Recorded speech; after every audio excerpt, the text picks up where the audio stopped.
दोस्तों, हमें लाइफ में आगे बढ़ने के लिए संघर्ष और प्रॉब्लम्स का आना बहुत जरूरी है।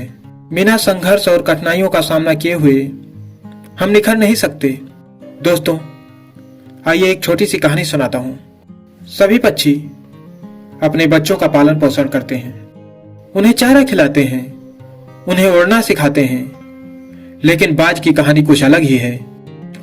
जब सभी पक्षियों के बच्चे छोटे छोटे होते हैं तो पक्षी अपने बच्चों को चारा खिलाते हैं, लेकिन मादा बाज की कहानी कुछ अलग ही है। वो अपने छोटे बच्चों को चारा नहीं खिलाती, वो चारा लेकर आती है और दूर बैठ जाती है।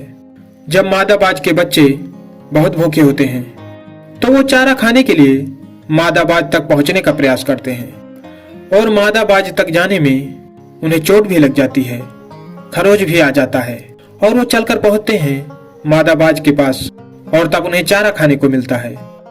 इसलिए जो मादा बाज के बच्चे होते हैं उन्हें पहला स्टार्टिंग इस तरीके से मिलता है कि वो चारा तभी पाते हैं जब वो चलना शुरू कर देते हैं, और इस प्रकार वो चलना सीख जाते हैं। सभी पक्षी जब उनके बच्चे उड़ने लायक हो जाते हैं तो उन्हें उड़ना सिखाते हैं, लेकिन बाज की कहानी बिल्कुल अलग है।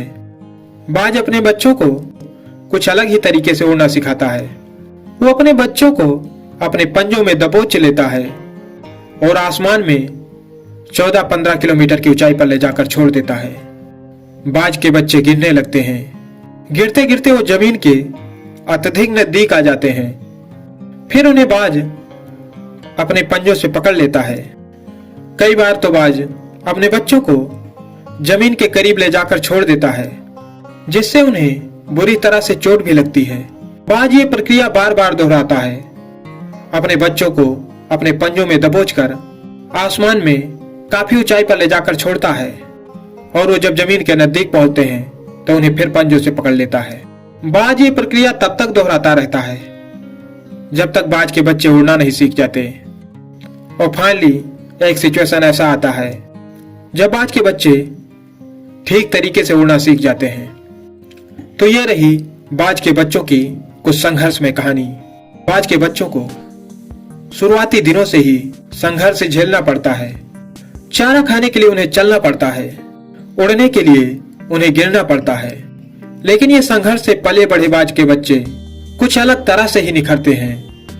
इनमें इतनी ताकत आ जाती है कि अपने से कई गुना भारी पक्षी को अपने पंजों में दबोच लेने की ताकत रखते हैं। इनके चोंच इतने मजबूत होते हैं कि जिसके प्रहार से ये किसी को भी घायल कर सकते हैं, और ये सारा नतीजा होता है इनके जिंदगी की संघर्ष में कहानी। तो हमें अपनी जिंदगी में कठिनाइयों से और संघर्ष से घबराना नहीं है, क्योंकि हमारे जिंदगी में हमारे आने वाले दिनों में जितनी प्रॉब्लम्स आएंगी, जितनी समस्याएं आएंगी, हम उतने ही मजबूत होंगे, हम उतना ही निखरेंगे। Thank you.